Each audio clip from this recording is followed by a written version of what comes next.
제단 위에 칼을 들어 올렸습니다. 아들 이삭의 목 앞에서 제 손이 떨리고 있었는데 아침 햇살이 칼날을 차갑게 비추고 있었죠. 모리아 산 꼭대기의 바람은 차가웠고 이삭은 눈을 감은 채 조용히 누워 있었습니다. 나무로 쌓아 올린 제단 위에는 결박된 제 아들이 있었고 하나님께서 명령하신 그 순간이 바로 지금이었어요. 내 아들, 내 사랑하는 독자 이삭을 번제로 드리라. 그 음성이 제 귓가에 다시 울렸고 칼을 하늘을 향해 높이 들어 올렸습니다. 이삭의 얼굴을 볼 수 없었는데 눈물이 제 시야를 가렸기 때문이었죠. 하나님. 떨리는 목소리로 중얼거렸습니다. 계곡 아래에서는 종들이 기다리고 있었고 그들은 우리가 무엇을 하고 있는지 알지 못했어요. 사흘 전 부엘세바에서 출발할 때만 해도 이런 순간이 올 줄은 정말 몰랐는데, 아니 사실은 알고 있었는지도 모르겠습니다. 하나님의 음성을 들었을 때부터 제 마음 한구석에는 두려움이 자리 잡고 있었던 것 같았거든요.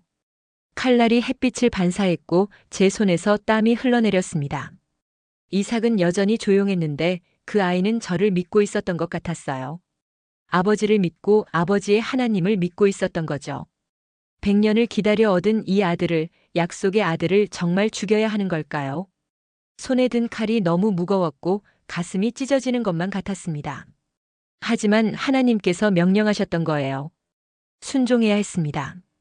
이 순간을 설명하기 전에 제가 어떻게 이곳까지 왔는지, 어떻게 믿음의 여정을 걸어왔는지 말씀드려야 할 것 같습니다. 이 이야기는 오래전으로 거슬러 올라갑니다. 제가 아직 아브람이라고 불리던 시절이었어요. BC 2000년경 갈대아 우르라는 대도시에서 저는 태어났습니다. 우르는 정말 큰 도시였는데 지구라트라고 부르는 거대한 계단식 신전탑이 있었고 사람들은 달의 신 난나를 섬기며 살았어요. 그 탑은 하늘을 찌를 듯 높았고 밤이 되면 꼭대기에서 제사장들이 의식을 거행했습니다. 제 아버지 데라는 우상을 만들어 파는 장사를 하셨는데 그 일이 꽤 잘 되었던 것 같았어요. 진흙을 빚어서 사람 모양, 동물 모양의 신상을 만들고 가마에 구워내면 사람들이 와서 샀습니다. 이 신은 풍요를 주고 저 신은 건강을 준다며 열심히 절하는 모습을 볼 때마다 이상하다는 생각이 들었어요. 우리 집은 진흙벽돌로 지은 2층 집이었는데 안뜰에는 야자나무가 있었고 우물도 하나 있었습니다. 저는 매일 아침 아버지를 도와 작업장에서 일했는데 진흙을 반죽하고 틀에 넣어 모양을 만들고 말려서 구워내는 일이었죠. 손님들이 찾아와서 자기 집에 모실 신을 골랐고 우리는 그것을 팔아서 생계를 유지했어요. 정말 이상한 일이었습니다. 제 손으로 만든 것을 사람들이 신이라고 부르며 그 앞에 엎드려 절하는 모습을 보면서 뭔가 심각하게 잘못되었다는 생각이 계속 들었거든요. 진흙덩어리가 어떻게 신이 될 수 있단 말입니까? 하지만 아무도 그런 질문을 하지 않았어요. 모두가 당연하게 받아들였습니다. 아내 사례는 제 사촌이었는데 정말 아름답고 현숙한 여인이었습니다. 우리는 젊은 나이에 결혼했지만 아이가 생기지 않았어요. 해가 지나고 또 지났지만 사례의 배는 불러오지 않았습니다. 우르의 다른 부부들은 아이들로 북적였는데 우리 집만 조용했고 사례는 점점 슬퍼했어요. 가끔 그녀가 우상 앞에 무릎 꿇고 아이를 달라고 비는 모습을 봤는데 당연히 아무 응답도 없었습니다. 진흙으로 빚은 신상이 무슨 능력이 있겠습니까? 하지만 사례는 계속 기도했고 저는 그저 지켜볼 수밖에 없었죠. 세월이 흐르면서 우리는 아이 없는 삶을 받아들이게 되었고 그것이 운명인가 보다 생각했습니다. 그러던 어느 날 밤이었습니다. 제가 집 지붕 위에서 별을 바라보고 있을 때였는데 우르의 밤하늘은 별들로 가득했어요. 유프라테스 강에서 불어오는 바람이 시원했고 아래쪽에서는 도시의 소음이 들렸습니다. 그때 갑자기 이상한 평안이 마음에 찾아왔어요. 설명할 수 없는 종류의 평안이었는데 마치 누군가가 제 곁에 계신 것 같은 느낌이었습니다. 그리고 음성이 들렸어요. 분명한 음성이었습니다. 아브라마, 너는 내 고향과 친척과 아버지의 집을 떠나 내가 내게 보여줄 땅으로 가라. 저는 깜짝 놀라서 주위를 둘러보았습니다. 아무도 없었어요. 지붕 위에는 저 혼자였는데 그 음성은 계속되었습니다. 내가 너로 큰 민족을 이루고 내게 복을 주어 내 이름을 창대하게 하리니 너는 복이 될지라. 너를 축복하는 자에게는 내가 복을 내리고 너를 저주하는 자에게는 내가 저주하리니 땅의 모든 족속이 너로 말미암아 복을 얻을 것이라. 가슴이 두근거렸습니다. 이것은 우루의 신전에서 들어본 적 없는 종류의 음성이었어요. 제사장들의 주문도 아니었고 우상 앞의 기도문도 아니었습니다.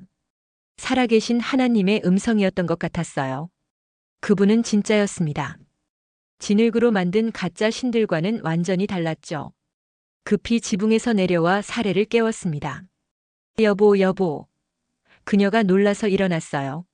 무슨 일이에요? 우리 이곳을 떠나야 해요. 제가 숨을 헐떡이며 말했습니다. 사례는 잠에서 덜 깬 눈으로 저를 바라보았죠. 지금 무슨 소리를 하는 거예요? 하나님께서 말씀하셨어요. 이곳을 떠나라고, 다른 땅으로 가라고. 어디로요? 모릅니다. 하지만 하나님께서 보여주실 거예요. 사례는 제 얼굴을 찬찬히 살폈습니다. 제가 미쳤다고 생각했는지도 몰라요. 하지만 제 눈을 보더니 고개를 끄덕였습니다. 알았어요. 당신이 그렇게 말한다면. 그날 밤 우리는 더 이상 잠을 이루지 못했습니다. 다음 날부터 준비를 시작했습니다. 떠난다는 것, 우르를 떠난다는 것은 쉬운 결정이 아니었어요. 이곳은 제가 태어나고 자란 곳이었고 모든 것이 익숙한 곳이었습니다. 하지만 하나님께서 부르셨습니다. 아버지 대라께 말씀드리니 놀랍게도 함께 가시겠다고 하셨어요. 아버지는 이미 나이가 많으셨는데 새로운 모험을 시작하고 싶으셨던 것 같습니다. 조카 롯도 동행하기로 했어요. 롯의 아버지, 제 동생 하란은 이미 세상을 떠났고 롯은 혼자였거든요. 삼촌, 저도 함께 가겠습니다. 롯이 말했고 저는 기뻤습니다. 가족이 함께 가는 거였으니까요. 준비하는데 여러 주가 걸렸습니다. 양떼와 소떼를 정리하고 종들을 모으고 천막과 생필품을 챙겼어요. 이웃들이 물었습니다. 어디 가시오? 북쪽으로 갑니다. 왜요? 우루가 얼마나 좋은 곳인데요. 하나님께서 부르셔서요. 그들은 고개를 저었습니다. 이해할 수 없다는 표정이었죠. 미쳤어. 문명을 버리고 어디로 간다는 거요? 하지만 저는 확신이 있었습니다. 하나님께서 말씀하셨으니까요. BC 2000년 우르를 떠나는 것은 정말 모든 것을 버리는 일이었습니다. 문명을, 안전을, 편안함을, 미래의 보장을 모두 뒤로 하는 거였어요. 출발하는 날 아침이 밝았습니다. 짐을 다 꾸렸고 양떼와 소떼가 준비되었어요. 종들이 나귀에 짐을 실었고 여자들은 천막을 챙겼습니다. 저는 마지막으로 우르의 지구라트를 바라보았어요. 거대한 계단식 탑이 아침 햇살을 받아 붉게 빛나고 있었는데 그 위에서는 제사장들이 아침 제사를 드리고 있었습니다. 향 연기가 피어올랐고 북소리가 울렸어요. 하지만 그 안에 신은 죽어 있었습니다. 진흙과 나무로 만든 거짓 신이었죠.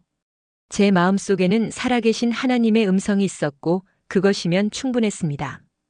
가자. 제가 사례의 손을 잡고 말했어요. 그녀는 눈물을 글썽이며 고개를 끄덕였습니다. 그렇게 우리는 우르를 떠났습니다. 유프라테스 강을 따라 북서쪽으로 하란을 향해서 천천히 나아갔어요. 여정은 길고 힘들었습니다.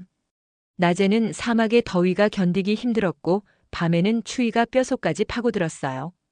양떼를 몰고 가는 것은 쉬운 일이 아니었습니다. 물을 찾아야 했고 목초지를 찾아야 했죠.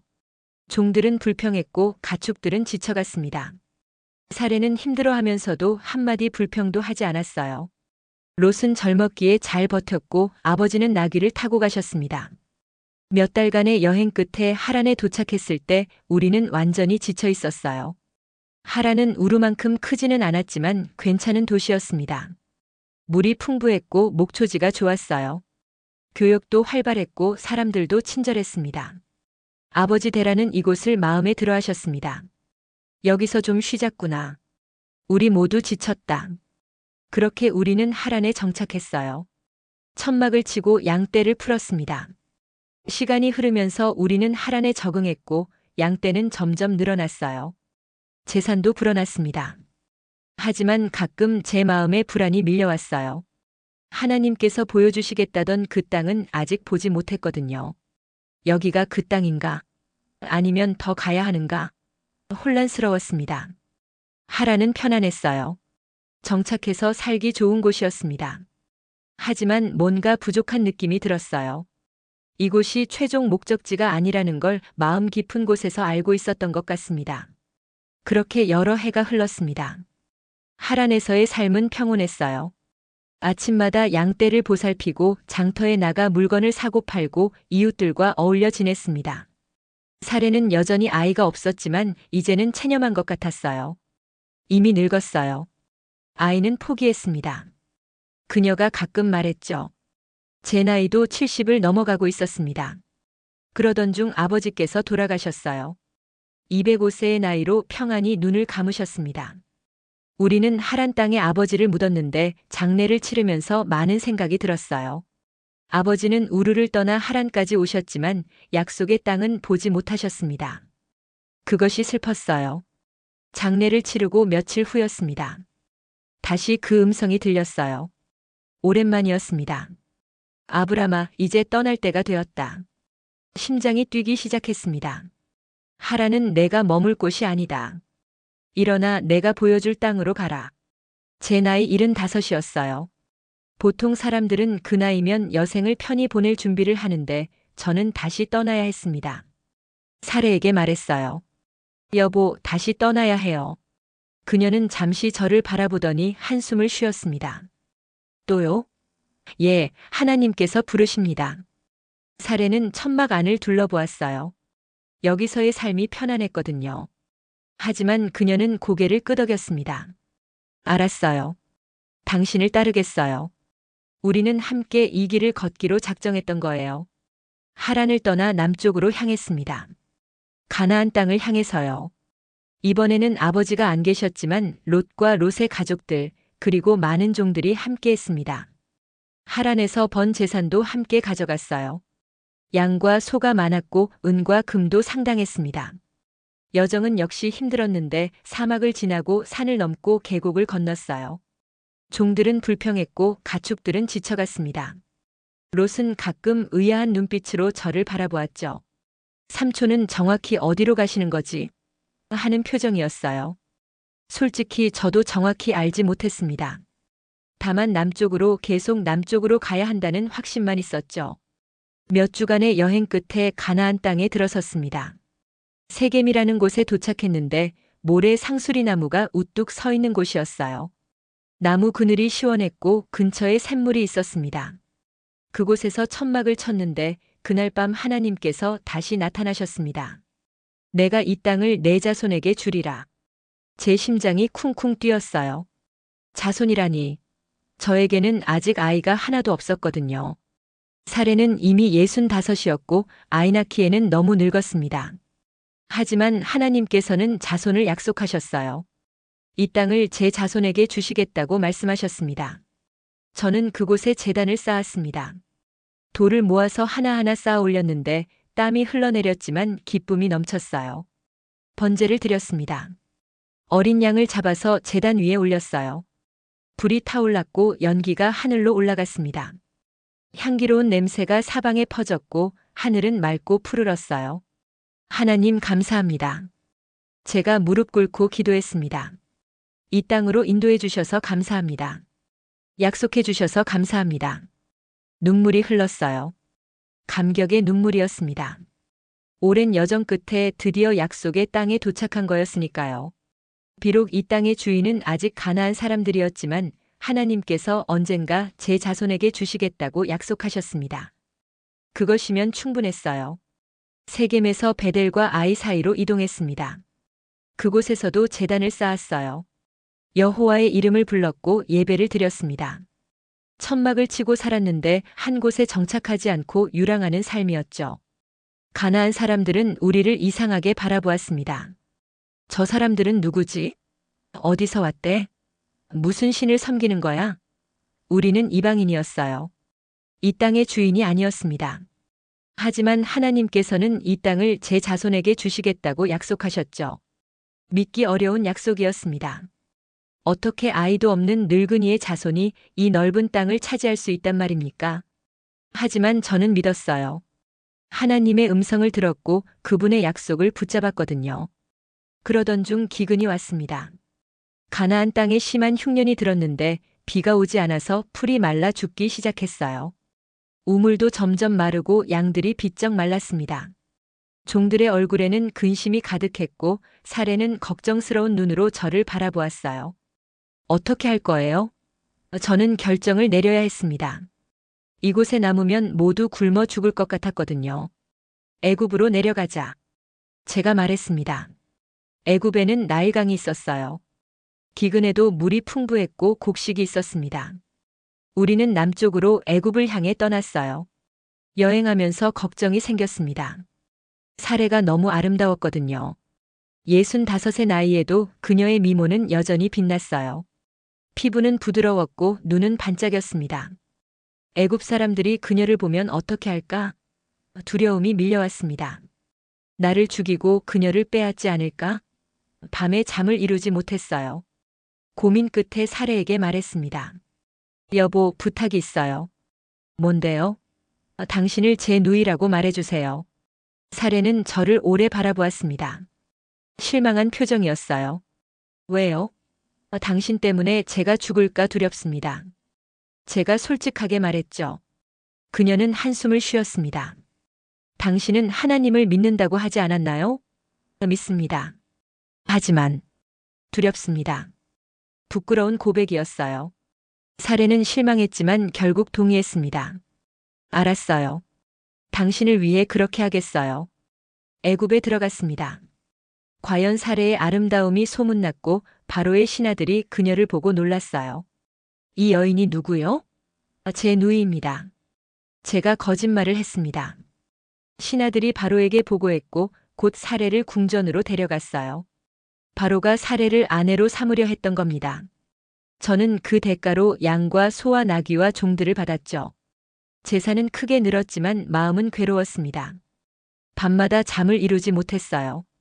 내가 무슨 짓을 한 거지? 하나님께서 약속하신 자손은 어떻게 되는 거지? 사례가 바로의 아내가 되면 모든 게 끝나는 거였습니다. 하나님의 약속도 제 믿음도 다 무너지는 거였어요. 하지만 하나님께서 개입하셨습니다. 바로의 궁전에 큰 재앙이 내렸어요. 갑자기 연병이 돌았고 바로와 그의 집안 사람들이 심하게 앓기 시작했습니다. 궁전 의원들이 치료했지만 소용없었어요. 바로는 현명한 사람이었습니다. 무언가 잘못되었다는 걸 알았죠. 사례를 조사했고 그녀가 제 아내라는 사실을 알게 되었습니다. 바로가 저를 급히 불렀어요. 궁전에 들어갔을 때 그의 얼굴은 화로 일그러져 있었습니다. 이게 무슨 짓이오? 그가 소리쳤어요. 왜 그녀가 당신 아내라고 말하지 않았소? 왜 누이라고 거짓말을 했소? 저는 대답할 말이 없었습니다. 부끄러웠어요. 내가 그녀를 아내로 삼을 뻔했소. 하나님께서 우리에게 재앙을 내리셨소. 바로가 분노했지만 동시에 두려워하고 있었습니다. 당신 아내를 데려가시오. 그리고 내 땅에서 나가시오. 지금 당장. 우리는 애굽에서 쫓겨났습니다. 재산은 늘었지만 명예는 떨어졌고 제 마음은 수치심으로 가득했어요. 가나안으로 돌아오는 길에 저는 많은 생각을 했습니다. 하나님을 믿는다고 하면서도 두려워서 거짓말을 했던 제 모습이 부끄러웠거든요. 사례도 저를 다시 보는 눈빛이 달랐어요. 신뢰가 깨진 것 같았습니다. 미안해요. 제가 말했지만 그녀는 아무 말도 하지 않았습니다. 그저 창밖을 바라볼 뿐이었어요. 가나안으로 돌아와 베델 근처에 다시 천막을 쳤습니다. 예전에 제단을 쌓았던 바로 그곳이었어요. 그곳에서 다시 하나님께 기도했는데 무릎을 꿇고 오래오래 엎드려 있었습니다. 하나님 용서해 주소서. 제가 두려워서 실수했습니다. 믿음이 부족했습니다. 눈물이 흘러내렸어요. 하나님께서는 여전히 저와 함께하고 계셨습니다. 그분의 약속은 변하지 않았어요. 애굽에서의 수치스러운 경험에도 불구하고 하나님은 저를 버리지 않으셨습니다. 그것이 감사했어요. 제단에 다시 불을 붙이고 번제를 드렸는데 연기가 하늘로 올라가는 것을 보며 마음에 평안이 찾아왔습니다. 시간이 흐르면서 재산이 많아졌고 그것이 새로운 문제를 일으켰습니다. 롯의 목자들과 제 목자들 사이에 다툼이 생긴 거예요. 목초지를 두고 다투기 시작했는데 양떼가 너무 많아서 같은 지역에서 함께 살 수 없었던 겁니다. 이 땅은 우리 양떼 것이다. 롯의 목자가 소리쳤어요. 아니다, 우리가 먼저 왔다. 제 목자가 대답했습니다. 고함 소리가 들렸고 때로는 주먹 다짐도 벌어졌어요. 이 상황을 더 이상 방치할 수 없었습니다. 가족끼리 싸우는 것은 하나님께서 원하시는 일이 아니었거든요. 롯을 불렀습니다. 조카, 이리 와봐. 롯이 천막 안으로 들어왔어요. 삼촌, 부르셨습니까? 앉아라. 제가 말했습니다. 롯이 앉자 저는 한숨을 쉬었어요. 우리 목자들 사이에 다툼이 있다는 걸 알지? 예, 알고 있습니다. 이건 좋지 않아. 우리는 한 혈육이야. 가나안 사람들과 브리스 사람들이 우리를 보고 있는데 우리끼리 싸우면 안 돼. 롯은 고개를 숙였습니다. 죄송합니다, 삼촌. 아니다. 너의 잘못이 아니야. 다만, 우리 헤어지는 게 낫겠구나. 롯은 놀란 표정으로 고개를 들었어요. 삼촌, 그게 무슨 말씀이십니까? 온 땅이 내 앞에 있지 않니? 나를 떠나라. 내가 좌하면 나는 우하고 내가 우하면 나는 좌하겠다. 저는 롯에게 먼저 선택권을 주었습니다. 롯은 천막 밖으로 나가서 주위를 둘러보았어요. 제가 뒤따라 나갔는데 롯의 눈이 동쪽 요단 들판에 머물렀습니다. 그곳은 물이 넉넉하고 풀이 푸르렀죠. 소돔과 고모라가 있는 지역이었는데 여호와의 동산같이 애굽 땅같이 아름다워 보였습니다. 여호와께서 소돔과 고모라를 멸하시기 전이었으니까요. 삼촌. 롯이 조심스럽게 말했습니다.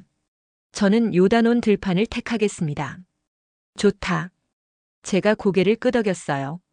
내 선택을 축복한다. 롯은 감사하다는 인사를 하고 돌아갔습니다. 며칠 후 롯은 가족과 종들, 양떼를 이끌고 동쪽으로 떠났어요. 점점 멀어지는 그의 모습을 보며 외로움이 밀려왔습니다. 함께 우르에서 출발했던 조카였는데 이제는 각자의 길을 가게 되었으니까요. 롯이 떠난 후 천막 안에 앉아 생각에 잠겼습니다.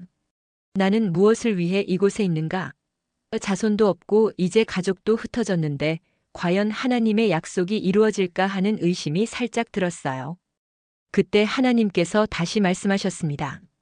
아브라함아, 롯이 너를 떠난 후에 내 눈을 들어 너 있는 곳에서 북쪽과 남쪽, 동쪽과 서쪽을 바라보라. 저는 천막 밖으로 나갔습니다. 가까운 산 위로 올라가서 사방을 둘러보았어요. 북쪽으로는 산들이 보였고 남쪽으로는 들판이 펼쳐져 있었습니다.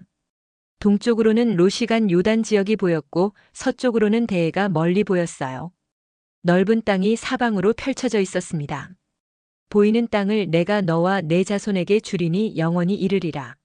하나님의 음성이 계속되었습니다.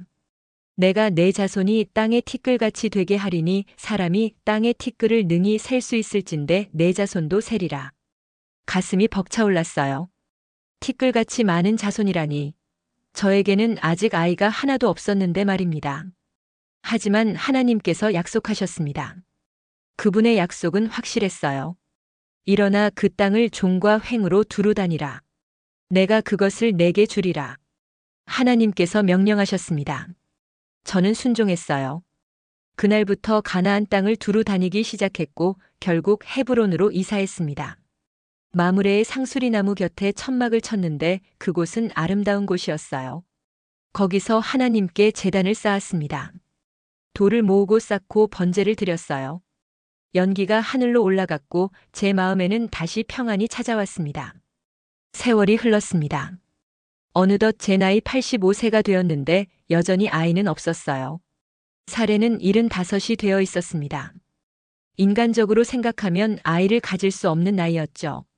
어느 날 밤 저는 혼자 천막 밖에 나가 하늘을 바라보았습니다. 별들이 쏟아질 듯 빛나고 있었어요. 수없이 많은 별들이 어둠 속에서 반짝이고 있었는데 그 아름다움에 넋을 잃었습니다. 하나님, 제가 중얼거렸어요. 저에게 무엇을 주시려 하나이까? 저는 자식이 없사온데 제 집의 상속자는 다메섹 사람 엘리에셀이 될 것입니다. 엘리에셀은 제 집에서 태어난 종이었어요. 충성스럽고 능력 있는 종이었는데 이대로 가면 그가 제 재산을 물려받게 생겼던 겁니다. 주께서 내게 씨를 주지 아니하셨으니 내 집에서 태어난 자가 내 상속자가 될 것이니이다. 목소리가 떨렸습니다. 그때 하나님께서 말씀하셨습니다. 그 사람이 내 상속자가 아니라 내 몸에서 날 자가 내 상속자가 되리라. 심장이 쿵쾅거렸어요. 하늘을 우러러 무뼈를 셀 수 있나 보라. 하나님께서 계속 말씀하셨습니다. 저는 고개를 들어 별들을 바라보았죠. 헤아릴 수 없이 많은 별들이 밤하늘을 가득 채우고 있었는데 하나 둘 셋 넷. 세기 시작했지만 곧 포기했습니다. 너무 많았거든요. 내 자손이 이와 같으리라. 눈물이 흘러내렸습니다. 불가능해 보였어요. 85세에 아내는 75인데 어떻게 자손이 별처럼 많아질 수 있단 말입니까? 하지만 하나님께서 약속하셨습니다. 내가 주님을 믿습니다. 제가 고백했죠. 진심이었습니다. 비록 이해할 수는 없었지만 하나님을 신뢰했어요. 그날 밤 하나님께서는 제 믿음을 의로 여기셨습니다. 가슴속 깊은 곳에서 확신이 솟아올랐어요.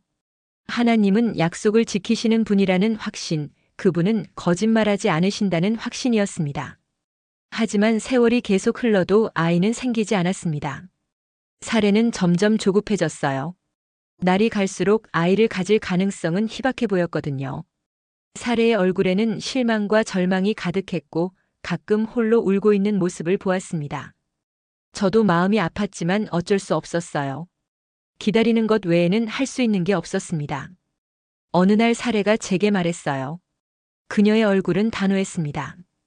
여보, 여호와께서 나를 임신하지 못하게 하셨으니 원하건대 제 여종 하갈에게 들어가소서.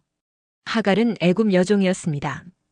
사례가 애굽에서 데려온 종이었는데 젊고 건강한 여자였죠. 그를 통하여 제가 자식을 얻을까 하나이다. 사례의 눈에는 절박함이 가득했습니다. 저는 망설였어요. 이것이 하나님의 방법일까? 하나님께서는 제 몸에서 날 자가 상속자가 될 거라고 하셨는데 하갈을 통한 아들도 제 몸에서 난 거니까 맞는 거 아닐까? 이런 생각이 들었습니다. 결국 사례의 말을 들었어요. 하갈을 취했고 그녀는 곧 임신했습니다. 하지만 문제가 생겼어요. 하갈은 임신한 후 사례를 멸시하기 시작했습니다. 자신이 아이를 가졌다는 사실에 교만해졌던 거죠. 마님은 아이도 못 낳으시네요. 하갈이 은근히 비웃었습니다. 사례는 화가 났어요.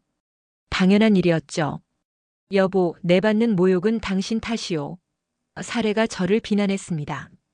내가 내 여종을 당신 품에 두었더니 그가 임신함에 나를 멸시하니 당신과 나 사이에 여호와께서 판단하시기를 원하오. 저는 어떻게 해야 할지 몰랐습니다. 그대의 여종은 그대의 수중에 있으니 그대의 눈에 좋은 대로 하소서. 제가 말했어요. 사례는 하갈을 학대하기 시작했고 하갈은 결국 도망쳤습니다. 집안이 엉망이 되었어요. 며칠 후 하갈이 돌아왔는데 그녀가 말하길 광야에서 여호와의 천사를 만났다고 했습니다. 천사가 사례에게로 돌아가라고 했다는 거예요. 그렇게 하갈은 다시 돌아와 순종하며 지냈고 마침내 아들을 낳았습니다. 제 나이 86세 때였어요. 그 아이의 이름을 이스마엘이라고 지었습니다. 하나님이 들으셨다는 뜻이었어요. 아이를 보며 기쁘기도 했지만 뭔가 찜찜한 느낌이 들었습니다. 이 아이가 정말 하나님께서 약속하신 그 자손인가? 마음 한구석에 의문이 남았어요. 13년이 흘렀습니다. 제 나이 99이 되었어요. 이스마엘은 13이 되었고 저는 이제 정말 늙었습니다. 허리가 굽고 머리가 휘었으며 걸음도 느렸어요. 이제 아이는 글렀다고 생각했습니다. 이스마엘이 제 유일한 아들이고 그를 통해 하나님의 약속이 이루어질 거라고 믿었죠. 그러던 어느 날 하나님께서 다시 나타나셨어요. 오랜만이었습니다. 나는 전능한 하나님이라. 그 음성에 저는 땅에 엎드렸습니다. 얼굴을 땅에 대고 경배했어요. 너는 내 앞에서 행하여 완전하라. 내가 너와 내 언약을 맺어 너를 크게 번성하게 하리라. 하나님께서 계속 말씀하셨습니다. 이제부터 내 이름을 아브람이라 하지 말고 아브라함이라 하라. 내가 너를 여러 민족의 아버지가 되게 함이니라. 아브라함, 새 이름이었습니다. 많은 무리의 아버지라는 뜻이었어요. 99살에 아직 약속의 아들도 없는 저에게 이런 이름을 주시다니 놀라웠습니다. 내가 내 언약을 나와 너 및 내 대대 후손 사이에 세워서 영원한 언약을 삼고 너와 내 후손의 하나님이 되리라. 내가 너와 내 후손에게 내가 거류하는 이 땅 곧 가나안 온 땅을 주어 영원한 기업이 되게 하고 나는 그들의 하나님이 되리라. 약속이 더욱 구체적이 되었어요. 가슴이 뛰었습니다. 너희 중 남자는 다 할례를 받으라. 이것이 나와 너희 사이의 언약의 표징이니라. 하나님께서 할례를 명령하셨습니다. 언약의 표징으로 모든 남자는 할례를 받으라고 하셨어요. 그리고 또 한 가지 놀라운 말씀을 하셨습니다. 내 아내 사레는 이름을 사레라 하지 말고 사라라 하라. 내가 그에게 복을 주어 그가 내게 아들을 낳아주리니 내가 그에게 복을 주리니 그는 여러 민족의 어미가 될 것이요 민족의 여러 왕이 그에게서 나리라. 저는 속으로 웃었습니다. 100세 된 사람이 어떻게 자식을 낳으며 90세 된 사라가 어떻게 아이를 낳을 수 있단 말입니까? 웃음이 터져 나왔어요. 이스마엘이나 주 앞에 살게 하옵소서. 제가 하나님께 말씀드렸습니다. 이스마엘로 충분하지 않겠습니까? 하지만 하나님께서는 확고하셨습니다. 아니라 내 아내 사라가 내게 아들을 낳으리니 너는 그 이름을 이삭이라 하라. 내가 그와 내 언약을 세우리니 그의 후손에게 영원한 언약이 되리라. 이삭, 웃음이라는 뜻이었습니다. 정말 웃을 일이었죠. 이 나이에 아이라니 말입니다. 하나님께서는 이스마엘에 대해서도 말씀하셨어요. 이스마엘에게 이르러는 내가 내 말을 들었노라. 내가 그에게 복을 주어 그를 생육하고 그를 크게 번성하게 할지라. 그가 12두령을 낳으리니 내가 그를 큰 나라가 되게 하려니와 내 언약은 내가 내년 이맘때 사라가 내게 낳을 이삭과 세우리라. 하나님께서 말씀을 마치시고 올라가셨습니다. 그날 저는 하나님께서 명령하신 대로 순종했습니다. 99의 나이에 할례를 받았어요. 아팠습니다. 정말 많이 아팠어요. 하지만 이것이 하나님과의 언약이었습니다. 집안의 모든 남자도 할례를 받았어요. 이스마엘도 종들도 모두요. 며칠간 우리는 고통 속에 있었지만 그 고통을 통해 하나님과의 언약이 제 살에 새겨졌습니다. 표징이 생긴 거예요.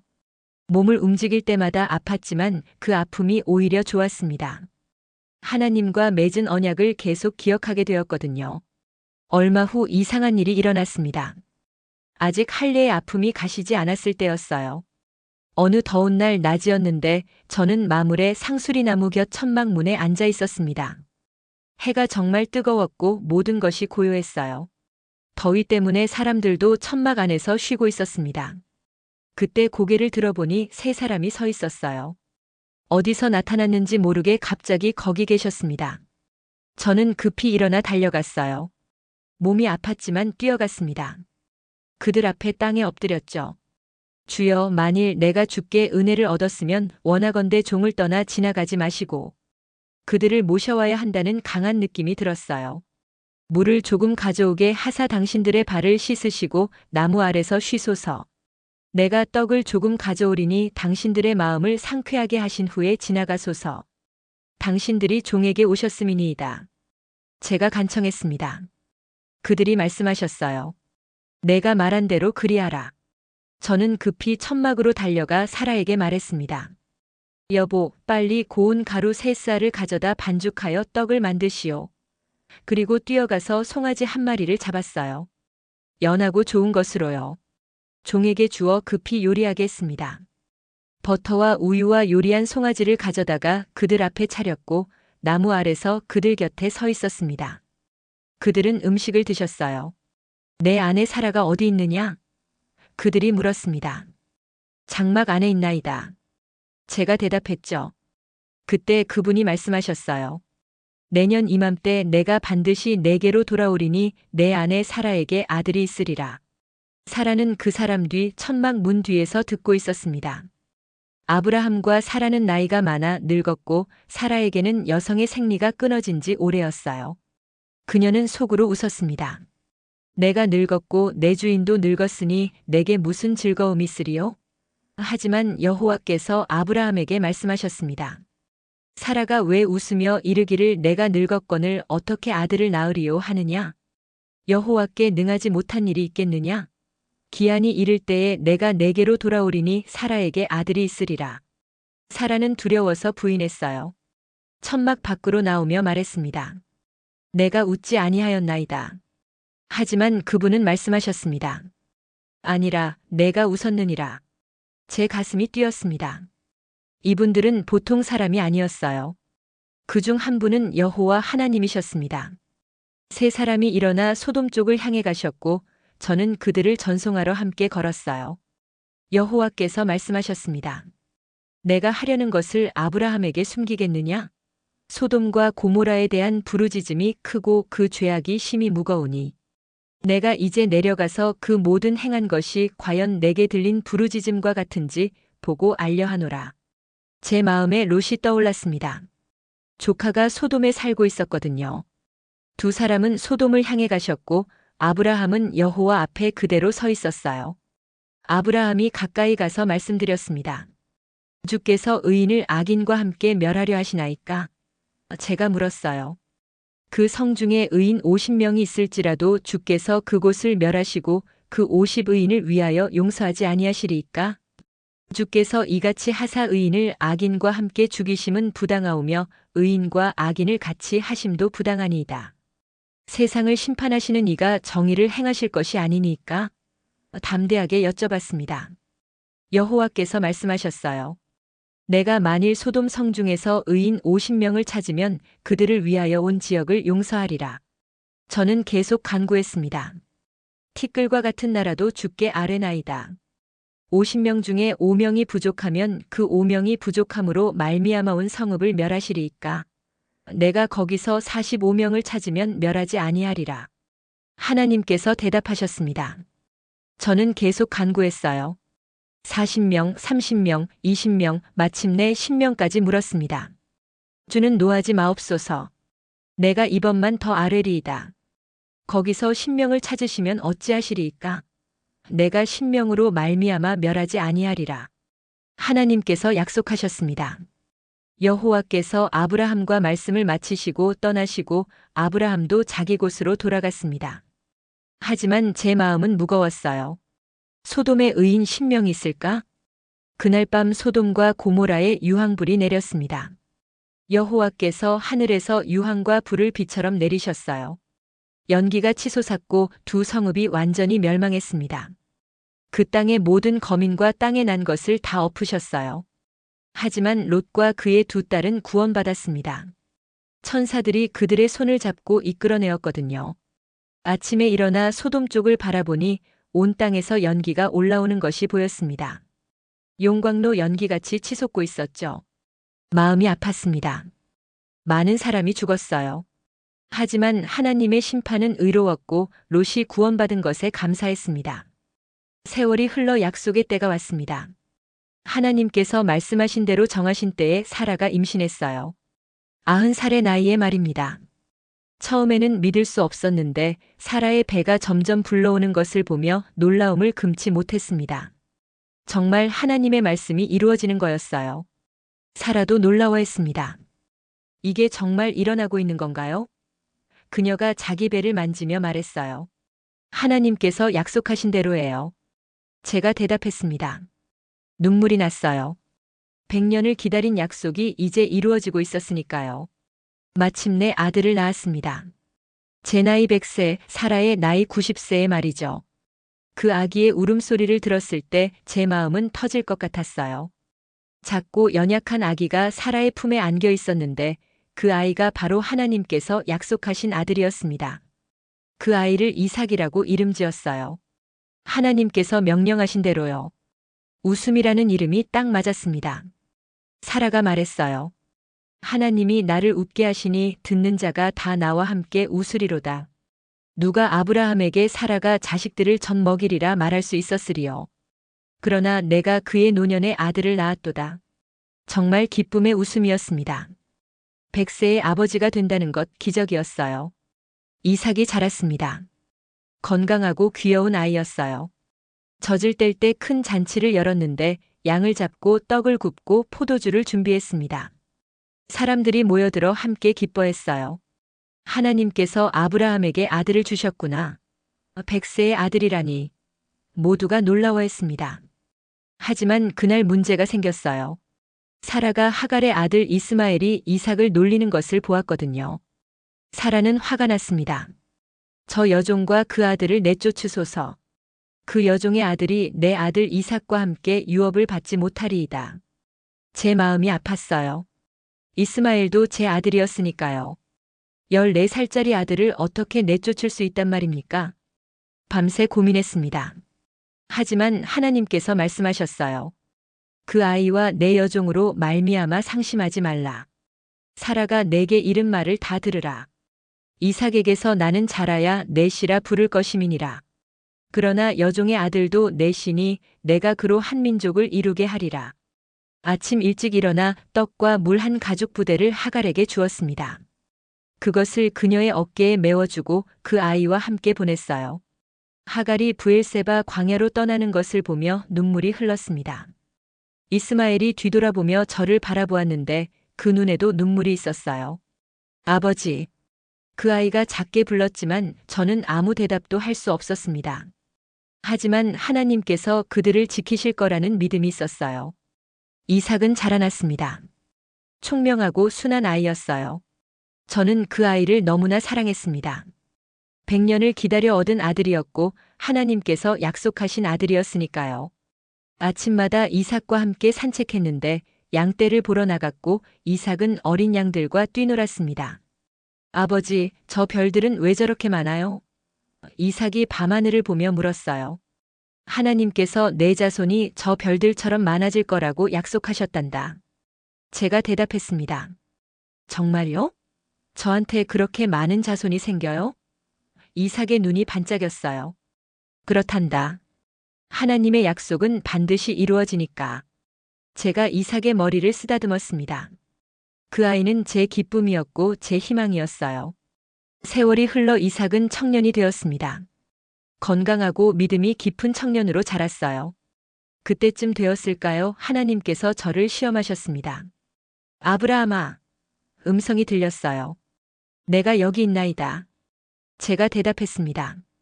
내 아들 내 사랑하는 독자 이삭을 데리고 모리아 땅으로 가서 내가 내게 일러준 한 산에서 그를 번제로 드리라. 세상이 멈춘 것 같았습니다. 귀에서 윙윙 소리가 났어요. 뭐라고? 이삭을 번제로? 100년을 기다려 얻은 아들을, 약속의 아들을 죽이라고요? 이해할 수 없었습니다. 이삭을 통해 자손이 별처럼 많아질 거라고 하지 않으셨습니까? 그런데 그 아이를 죽이라니요? 하지만 그것은 분명 하나님의 음성이었어요. 그날 밤 잠을 이루지 못했습니다. 천막 안에서 뒤척였고 사라의 고른 숨소리가 들렸어요. 옆방에서는 이삭이 자고 있었습니다. 어떻게 할까? 정말 가야 하나? 하지만 하나님께서 명령하셨어. 마음이 찢어지는 것 같았습니다. 새벽이 밝아올 때까지 기도했어요. 하나님, 정말 이삭을 드려야 합니까? 눈물이 흘렀습니다. 이해할 수 없습니다. 하지만 순종하겠습니다. 마음을 정했어요. 하나님께서 명령하셨다면 순종해야 했습니다. 혹시 하나님께서 죽은 자 가운데서라도 이삭을 살리실 수 있을 거라고 생각했어요. 아침 일찍 일어나 나귀의 안장을 지웠습니다. 번제에 쓸 나무를 쪼개어 준비했고 두 종과 이삭을 데리고 떠났어요. 모리아로 가는 길이었습니다. 이삭은 즐거워했어요. 아버지, 우리 어디 가요? 번제를 드리러 간단다. 와, 좋아요. 저도 도와드릴게요. 그 아이는 아무것도 몰랐습니다. 자기가 제물이 될 줄은요. 사흘간 여행했어요. 매 걸음이 무거웠습니다. 밤마다 이삭의 잠든 얼굴을 바라보았어요. 정말 이 아이를 죽여야 하나? 하지만 하나님을 신뢰했습니다. 어떻게든 길을 열어주실 거라고 믿었어요. 사흘째 되는 날 고개를 들어 멀리서 그 산을 보았습니다. 너희는 나귀와 함께 여기서 기다리라. 내가 아이와 함께 저기 가서 예배하고 돌아오리라. 종들에게 말했어요. 번제 나무를 이삭의 어깨에 지웠습니다. 제 손에는 불과 칼을 들었고 둘이서 함께 걷기 시작했죠. 이삭이 물었어요. 아버지여, 내 아들아, 내가 여기 있다. 불과 나무는 있거니와 번제할 어린 양은 어디 있나이까? 제 목이 메었습니다. 내 아들아, 번제할 어린 양은 하나님이 자기를 위하여 친히 준비하시리라. 겨우 대답했어요. 그렇게 우리는 계속 함께 걸었습니다. 하나님께서 일러주신 곳에 도착했습니다. 산 꼭대기였어요. 바람이 불었고 하늘은 맑았습니다. 제단을 쌓기 시작했어요. 돌을 하나씩 쌓아 올렸는데 이삭이 도왔습니다. 함께 제단을 만들었어요. 나무를 버려놓았습니다. 그리고 이삭을 결박했어요. 아버지, 왜요? 이삭이 놀란 눈으로 저를 바라보았습니다. 아들아. 목소리가 떨렸어요. 하나님께서 너를 원하신단다. 이삭은 제 눈을 바라보았습니다. 그 눈에 두려움이 있었지만 신뢰도 있었어요. 그 아이는 저를 믿었습니다. 항거하지 않았죠. 제단 위에 이삭을 올려놓았어요. 나무 위에 말입니다. 손을 내밀어 칼을 잡았습니다. 그 칼은 아침 햇살에 차갑게 빛났어요. 칼을 높이 들어 올렸습니다. 이삭의 목을 향해서요. 눈을 감았어요. 차마 볼 수가 없었거든요. 하나님, 용서하소서. 마음속으로 기도했습니다. 칼을 내리려는 그 순간이었어요. 아브라함아, 아브라함아. 음성이 들렸습니다. 급히 손을 멈췄죠. 내가 여기 있나이다. 제가 소리쳤어요. 그 아이에게 내 손을 대지 말라. 그에게 아무 일도 하지 말라. 내가 내 아들 내 독자까지도 내게 아끼지 아니하였으니 내가 하나님을 경외하는 줄을 내가 이제 알았노라. 천사의 음성이었습니다. 칼이 손에서 떨어졌어요. 무릎이 꺾였습니다. 하나님, 하나님. 울음이 터져 나왔어요. 이삭을 얼른 풀어주었습니다. 아이를 깨어났어요. 둘 다 울고 있었습니다. 아버지, 이삭아. 우리는 한참을 그렇게 껴안고 있었어요. 하나님께서 시험하셨고 저는 통과했습니다. 고개를 들었을 때 수풀 속에 뿔이 걸린 순양 한 마리가 보였어요. 하나님께서 준비하신 제물이었습니다. 달려가서 그 순양을 잡아 이삭 대신 번제로 드렸어요. 불이 타올랐고 연기가 하늘로 올라갔습니다. 여호와 이레라. 제가 그곳 이름을 지었어요. 여호와께서 준비하시리라는 뜻이었습니다. 정말 그분은 준비하셨어요. 제물을 그리고 길을요. 여호와의 사자가 하늘에서 두 번째로 아브라함을 불렀습니다. 내가 이같이 행하여 내 아들 내 독자까지도 아끼지 아니하였은즉 내가 내게 큰 복을 주고 내 씨가 크게 번성하여 하늘의 별과 같고 바닷가의 모래와 같게 하리니 내 씨가 그 대적의 성문을 차지하리라. 또 내 씨로 말미암아 천하 만민이 복을 받으리니 이는 내가 나의 말을 준행하였음이니라. 약속이 다시 확인되었어요. 더 크고 확실한 약속이었습니다. 하나님께서는 제 순종을 보셨고 그분의 약속을 새롭게 하신 겁니다. 산에서 내려와 종들에게로 돌아갔습니다. 다 끝났습니다. 제가 말했죠. 종들은 의아한 표정이었지만 아무 말도 하지 않았어요. 함께 브엘세바로 돌아갔습니다. 집에 도착했을 때 사라가 달려나왔어요. 어떻게 됐어요? 그녀는 제 얼굴을 살폈습니다. 하나님께서 길을 예비하셨소. 제가 대답했어요. 그날 밤 가족이 모여 앉아 하나님께 감사 기도를 드렸습니다. 이삭은 살아있었고 하나님의 약속은 여전히 유효했어요. 이제 저는 늙었습니다. 머리가 희고 허리가 굽었어요. 이삭은 장성하여 리브가와 결혼했고 손자들이 태어났습니다. 에서와 야곱이라는 쌍둥이 손자들이요. 그들을 볼 때마다 하나님의 약속이 이루어지고 있음을 느껴요. 제 씨가 번성하고 있습니다. 많은 세월이 흘렀어요. 우르를 떠난 지 벌써 수십 년이 지났습니다. 그동안 많은 일이 있었어요. 기쁨도 있었고 고난도 있었습니다. 실수도 많이 했어요. 애굽에서 거짓말한 것, 하갈을 통해 이스마엘을 낳은 것, 그런 것들이요. 하지만 하나님께서는 신실하셨습니다. 제가 실수해도 넘어져도 그분은 저를 일으켜 세우셨어요. 약속을 지키셨습니다. 어느 날 저녁 천막 밖에 앉아 석양을 바라보고 있었습니다. 이삭이 옆에 앉았어요. 아버지, 그때 모리아 산에서 정말 저를 죽일 뻔했잖아요. 이삭이 조용히 말했습니다. 그래, 제가 대답했죠. 왜 그러셨어요? 하나님께서 명령하셨기 때문이란다. 두렵지 않으셨어요? 물론 두려웠지. 너무나 두려웠어. 하지만 하나님을 신뢰했단다. 그때 아버지의 믿음을 봤어요. 그래서 저도 두렵지 않았어요. 이삭이 말했습니다. 제 눈에 눈물이 고였어요. 아들아, 하나님은 신실하시단다. 그분의 약속은 반드시 이루어지지. 내가 그것을 기억하거라. 내 자녀들에게도 가르쳐 주고. 예, 아버지. 이삭이 고개를 끄덕였습니다. 사라가 죽었을 때 제 나이 137이었습니다. 그녀를 막벨라 굴에 장사했어요. 이 가나안 땅에서 처음으로 산 땅이었습니다. 사라는 믿음의 여정을 함께한 동반자였어요. 우르에서부터 하란, 가나안, 애굽, 그리고 다시 가나안까지 그녀는 늘 제 곁에 있었습니다.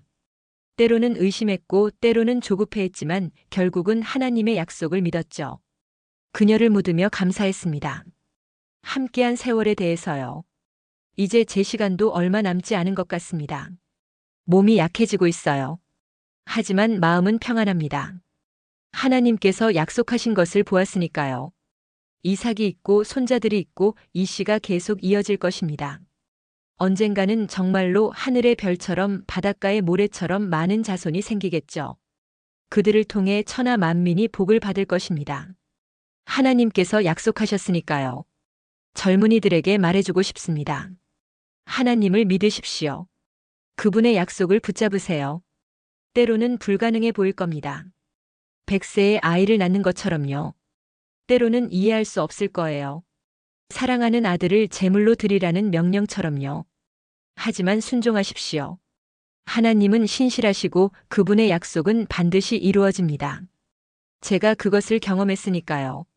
저는 고향을 떠났습니다. 익숙한 모든 것을 버렸어요. 하지만 더 좋은 것을 얻었습니다. 약속의 땅을, 약속의 아들을, 그리고 하나님과의 관계를요. 이것이 믿음입니다.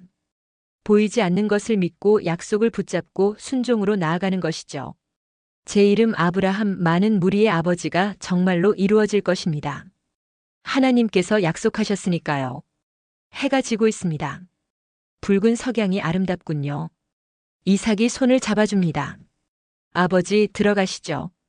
응, 그래. 천막으로 들어갑니다. 오늘도 하나님께 감사해요. 저를 부르신 것에, 함께 하신 것에, 약속을 지키신 것에 대해서요. 내일도 해가 뜰 것입니다. 그리고 하나님의 약속은 계속 이루어져 갈 거예요. 제가 보지 못해도 믿습니다. 하나님은 신실하시니까요.